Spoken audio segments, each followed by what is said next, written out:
Hi friends, welcome back to our channel PSR. Good morning friends. ఈ వీడియోలో మనం అనంతపురం మార్కెట్లో ఈరోజు టమాటా స్టాకు ఎంత వచ్చిందో తెలుసుకుందాము.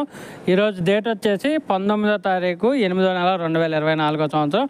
ఇక్కడ అనంతపురం మార్కెట్ విషయానికి వస్తే ఇక్కడ 26 మండీలు అయితే రన్నింగ్ ఉన్నాయి. ప్రతి మండీకి స్టాక్ అనేది వస్తుంది.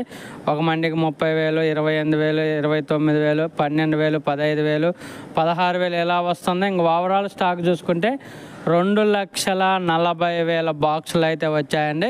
2,40,000 బాక్సెస్ అయితే వచ్చింది. ఇంకా స్టాక్ అనేది వస్తుంది. ఈ స్టాక్ అనేది పెరిగే అవకాశం అయితే ఉంది. చూడాలి మరి టాప్ ధరలు ఎంత పడతాయి అనేది. నిన్న అయితే టాప్ ధర 400 పడింది. యావరేజ్ వచ్చేసి 200 రూపాయల నుంచి 350 రూపాయల దాకా జరిగింది 15 కేజీల బాక్సు. ఈరోజు మరి ఆ టాప్ ధర ఎంత లేదో. యాక్షన్ అయితే 7 గంటలకు అయితే స్టార్ట్ అయింది. ఒక మండీలో అయితే 6:30కి స్టార్ట్ అయింది. ఒక ఫ్రెండ్స్, వీడియో నచ్చితే లైక్ చేయండి, షేర్ చేయండి, కామెంట్ పెట్టండి.